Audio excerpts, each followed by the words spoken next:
Ingredients. This is half a cup of palak puree,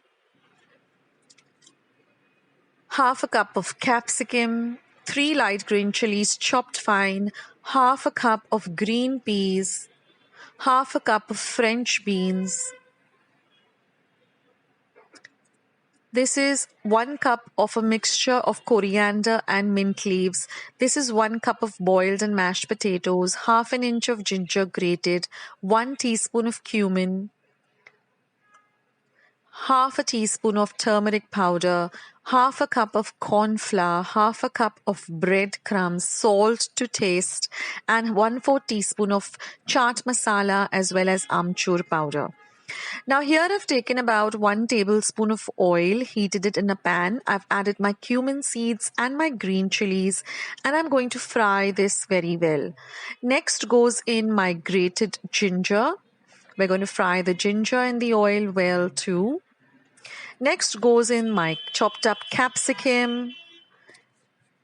After that, I'm going to fry that well too. Then goes in my French beans. We're going to fry that well too. And then goes in my green peas, and we're going to fry that well. Well, the reason this is called a Hara Bhara Kebab is because it has so many green, lovely vegetables.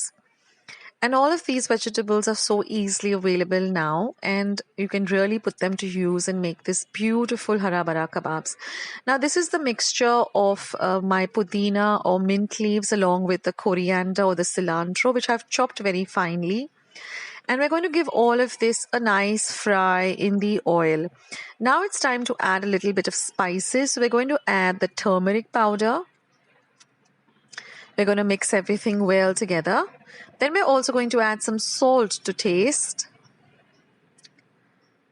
Give everything a good mix. And after about 5 minutes of frying everything well, we're just going to turn off the heat, and we're going to let this mixture come to room temperature completely. Now, once it has completely cooled down, we're going to transfer this to our mixer or blender, and we're going to grind it to a very coarse paste. We don't want a very fine paste, but a very coarse paste. Something that looks like this. Now we're going to transfer this coarsely ground paste to a large bowl where we're going to mix all our ingredients to form the kebabs.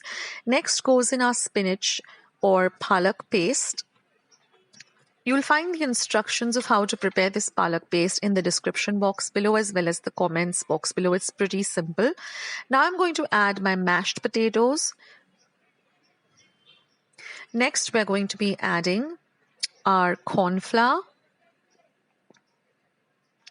Next goes in the breadcrumbs. Next goes in our mixture of amchur powder or chaat masala. Amchur powder is basically dry mango powder, and it's easily available in the market. It gives a lovely taste to this kebabs. Now we're going to give all of this a very good mix. Now, if you find your mixture is still a little bit runny and sticky, just increase the amount of corn flour or the breadcrumbs. Or if you have some more boiled potatoes at hand, you can do that. Now, just wet your palms with some water. That way it becomes very easy to form the kebabs. Form them into these small little balls, flat balls, and then just dip them into some breadcrumbs, and we keep them all aside. Now you can also keep these and store them in an airtight container for a day or two and just fry them whenever you need to. So now I have some oil heating in a pan. I have some kitchen napkin for draining once the kebabs are fried. And now all we have to do is just fry them on a low to medium flame till they turn a lovely golden brown color. Now these, besides being excellent starters, they go very well as a side dish with some rice and dal or some Dal Khichadi. This is also a very nice item to give your kids in their tiffin box, or when they're just hungry, you can just make them and keep them. Don't keep them for too long, maybe a day or two in your refrigerator in an airtight container, and you can fry them whenever hunger strikes. So ensure that you fry everything well. I mean, the kebabs are nicely fried, so they become nice and crispy too. You can also serve this with some lovely tomato ketchup or some pudina and coriander chutney. and they look so beautiful once they're fried, and they look so delicious to eat too.